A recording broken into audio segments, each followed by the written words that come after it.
اب مسجد میں اگر کسی کا موبائل بچ جائے نماز میں، میرے والد صاحب شیخ اسلام مولانا حبیب الرحمن لدھیانوی رحمۃ اللہ علیہ مجھے ایک دن پوچھنے لگا کہ اگر مسجد میں کسی کا موبائل بچ جاتا ہے تو تم کیا سوچتے ہو؟ میں کہا میں سوچتا ہوں جیب میں ہاتھ ڈالے فون بند کر دے۔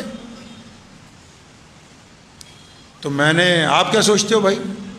اج انی مسجداں دے ساڈے پردھان ہیں پورے انڈیا 'چ، تے جڑے وڈے وڈے مولوی مفتی سارے تو نہیں، ان کی مسجد میں اگر موبائل بچ جائے نا تو بس فوراً نیت باندھے باندھے یہ نیت کر لیتے، بس سلام پھیرتے ہی اس کا رگڑا پھیرنا آج،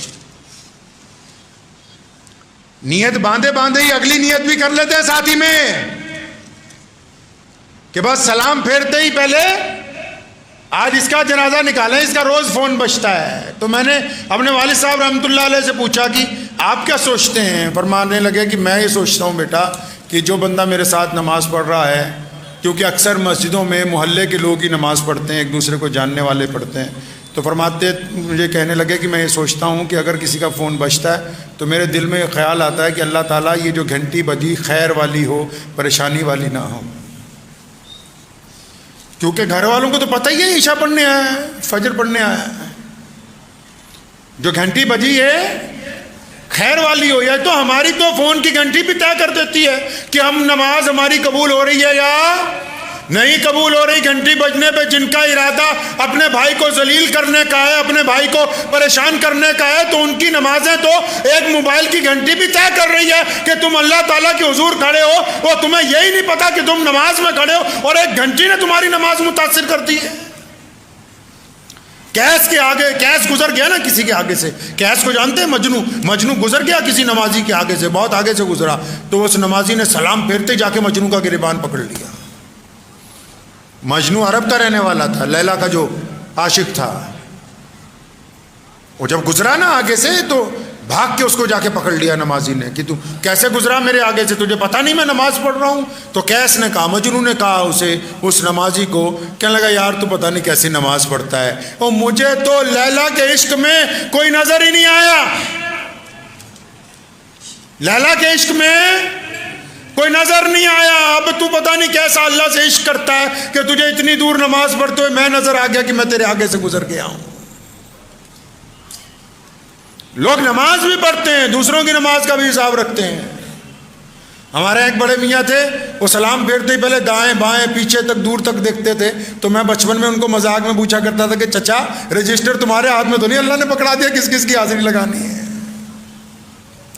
جن کی اپنی نمازیں نہیں ہوتی، جن کو خود نہیں پتا کہ استنجا کیسے پاک کرنا ہے، وہ دوسروں کو نصیحت کرتے پھرتے ہیں کہ تو اس سب میں کھڑو، تمہارے ذمہ نصیحت نہیں لگا رکھی اللہ نے، یہ ممبر بنایا ہے جمعے کو ہر مسجد کے اندر، امام کی ذمہ داری لگائی کہ اپنی قوم کو نصیحتیں کرتا پھرے، ہر ایک کو جج نہیں بنا دیا اللہ نے، کسی کو کسی کی عزت اچھالنے کے لیے کھڑا نہیں کر دیا کہ جب تمہاری مرضی آئے جس کے مرضی اوپر تنقید کر دو۔ ہوتے کون ہو کہنے والے ان بچوں کو کہ تم پیچھے شور مچا رہے ہو؟ مسجدوں میں پیچھے بچوں کا کھیلنا، مسجدوں میں نمازوں کے دوران پیچھے بچوں کی آوازیں آنے کا مطلب یہ ہے کہ یہ بچے اس بات کی گواہی دے رہے ہیں کہ آنے والی نسلیں ان در و دیوار کی حفاظت کے لیے تیار ہیں، آنے والی نسلیں تیار ہیں اسلام کی حفاظت کے لیے۔ یہ مسجد تک نہیں آئیں گے تو کون ہوگا جو کل کو ان مساجد کو آباد کرے گا؟ نمازی کو تو تمام دعاؤں سے پہلے، تمام قرآن پاک کی تلاوتیں یاد کرنے سے پہلے، تمام دعائیں سے پہلے، تمام چیزیں یاد کرنے سے پہلے اپنی نیت کو درست کرنا ہے۔ امام بخاری رحمۃ اللہ علیہ نے لاکھوں حدیثیں اکٹھی کی، اور جب بخاری شریف کی جلد بندی ہوئی سب سے پہلے ایک حدیث کو درج کر دیا، فرمایا کما قال النبی صلی اللہ علیہ وسلم انما الاعمال بالنیات، کہ عمل کا دار و مدار تو نیت کے اوپر ٹکا ہوا ہے، عمل کا دار و مدار نیت کے اوپر ٹکا ہوا ہے۔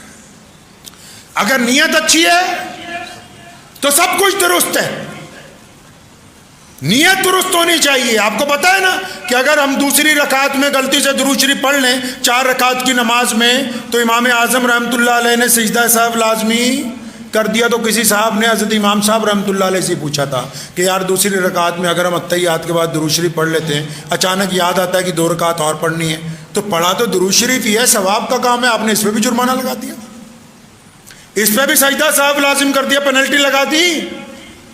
امام صاحب رحمۃ اللہ علیہ نے کمال کا جواب دیا، فرمایا وہ درود پاک ہے، وہ محمد الرسول اللہ صلی اللہ علیہ وسلم کے اوپر درود بھیجنا ہے۔ وہ محمد الرسول اللہ کون ہے؟ اللہ فرماندا سونیا لوکی میرے نا دیاں قسمیں کھاندے ہیں تے میں تیرے نا دیاں قسمیں کھانا۔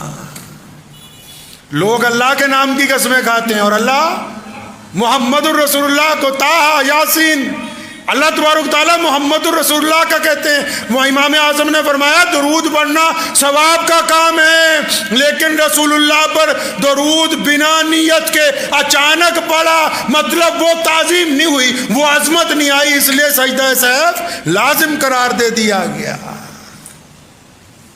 نماز ویسے پڑھو جس طرح رسول اللہ صلی اللہ علیہ وسلم نے بتایا ہے، اور رسول اللہ صلی اللہ علیہ وسلم کی جو نماز ہے، رسول اللہ نے ہمیں حکم دیا کہ نماز میں صداقت ہونی چاہیے، نماز میں ایمانداری ہونی چاہیے، نماز میں دیانتداری ہونی چاہیے، نماز میں توجہ ہونی چاہیے، تمام چیزیں اپنی جگہ، رکوع و سجود اپنی جگہ، لیکن نماز کے اندر نیت کا اخلاص سب سے پہلے ضروری ہے۔ اگر نماز میں نیتوں کے اندر اخلاص آ گیا تو پھر اللہ کی مدد آ گئی ہے، بس پھر اللہ کی مدد آ جائے گی۔ لوگ دنیا والوں سے مانگتے پھرتے ہیں، اللہ سے نہیں مانگتے نا۔ کسی کو پیسوں کی ضرورت ہوتی ہے تو دنیا والوں کو بار بار۔ تو اس ضمن میں پچھلے دنوں ایک بات چلی تو میرے ذہن میں ایک بات آئی، تو میں نے کچھ لوگوں کو کہا کہ آپ رقم دیجئے۔ تو دوسری دفعہ جب میں کہنے لگا پھر میں نے سوچا اللہ اور اس کے رسول صلی اللہ علیہ وسلم کے متعلق اس متعلق کیا کہتے ہیں۔ تو قربان جاؤں، میں ڈاکٹر اسرار صاحب کا میں بیان سن رہا تھا، فرمانے لگے ایک دفعہ کسی کو مدد کے لیے کہہ دو تو جائز ہے، دوسری دفعہ کہہ دو یاد دلانے کے لیے تو بھی تھوڑا جائز ہے، تیسری دفعہ حرام ہے۔ تیسری دفعہ مدد کرنے والا تو اللہ ہے، مدد کرنے والی تو اللہ تعالیٰ کی ذات ہے۔ تیسری دفعہ حرام ہے دنیا داروں کے سامنے ہاتھ پھیلانا۔ اللہ سے تو مانگ ہی نہیں رہے، جہاں سے بات بننی تھی، جہاں سے اللہ تبارک و تعالیٰ نے گاڑی چلانی تھی، وہاں تو بندہ مانگتا ہی نہیں ہے، اور جہاں سے بات نہیں بننی وہاں بار بار ناک رگڑتا پھرتا ہے۔ آپ اللہ سے مانگیں، اللہ کی صفت قل اللہ احد اللہ الصمد، فرمایا اللہ بے نیاز ہے، اللہ بے نیاز ہے۔ پھر اللہ وہاں سے رزق دیتے ہیں جہاں سے بندے کا گمان نہیں ہوتا۔ لوگ ساڑھے مولویوں کے پاس جاتے ہیں، بابوں کے پاس، پیروں کے پاس، تعویذ دے دو جی، یہ کر دو جی، وہ کر دو جی۔ میں ان کے اوپر ہنستا ہوں، میں کہ یار پیٹرول پمپ پہ جا کے چینی مانگ رہے ہو، پیٹرول پمپ پہ کہنے لگے نہیں مطلب، میں کہا صحیح دکان پہ جا کے غلط چیز خرید رہے ہو۔ جنرل سٹور پہ جا کے بولو جی گاڑی میں پیٹرول ڈلوانا ہو گیا، پاگل ہو گیا، پمپ پہ ملتا ہے۔ اللہ والوں سے تو یہ پوچھو اللہ کیسے راضی ہوں گے، تم جا کے کہتے ہو کاروبار نہیں چل رہا۔ اللہ سے پوچھو، اللہ والوں سے پوچھو رسول اللہ کی اطاعت کیسے ہوگی، تم جا کے ان کو کہتے ہو بیٹی کی شادی نہیں ہو رہی۔ اللہ والوں سے تو یہ پوچھو کہ ہم اللہ کا قرب کیسے حاصل کر سکتے، تم جا کے تو بیماری نہیں ٹھیک ہو رہی۔ صحیح دکان پہ غلط سامان خریدنے جا رہے، اب آج کل دکاندار بھی ایسے، اگلا کہتے چل گاہک تو آیا، کوئی بات نہیں۔ صحیح دکان پہ جب جا کے صحیح چیز مانگیں گے تو ملے گی۔ اللہ والوں کے پاس جائیں اللہ کی طلب کے لیے، رسول اللہ صلی اللہ علیہ وسلم کی طلب کے لیے، رسول اللہ صلی اللہ علیہ وسلم کی پیروی کے لیے۔ ایسی چیزیں جا کے مانگتے ہو جو وہ دے نہیں سکتے، جن میں وہ بے بس ہیں، اور جو ان کے پاس ہے وہ تم لینا نہیں چاہتے۔ اگر اللہ اور اس کے رسول کی رضا حاصل کریں گے تو اللہ آپ کو عزتوں سے نوازیں گے، اور ایسی عزتیں عطا ہوں گی کہ دنیا میں بھی تمام چیزوں سے آپ غنی ہو جائیں گے، اور آخرت میں بھی اللہ آپ سے راضی ہو جائیں گے۔ دعا کیجئے، وقت بھی ہو گیا۔ اللہ تعالیٰ مجھے آپ سب کو ان باتوں پہ عمل کی توفیق عطا فرمائے۔ وآخر دعوانا ان الحمدللہ رب العالمین۔ مجھے امید ہے کہ آپ کو یہ ویڈیو پسند آئی ہوگی۔ اگر پسند آئی ہو تو یہ آپ اپنے دوستوں کے ساتھ شیئر کریں، اور اس چینل کو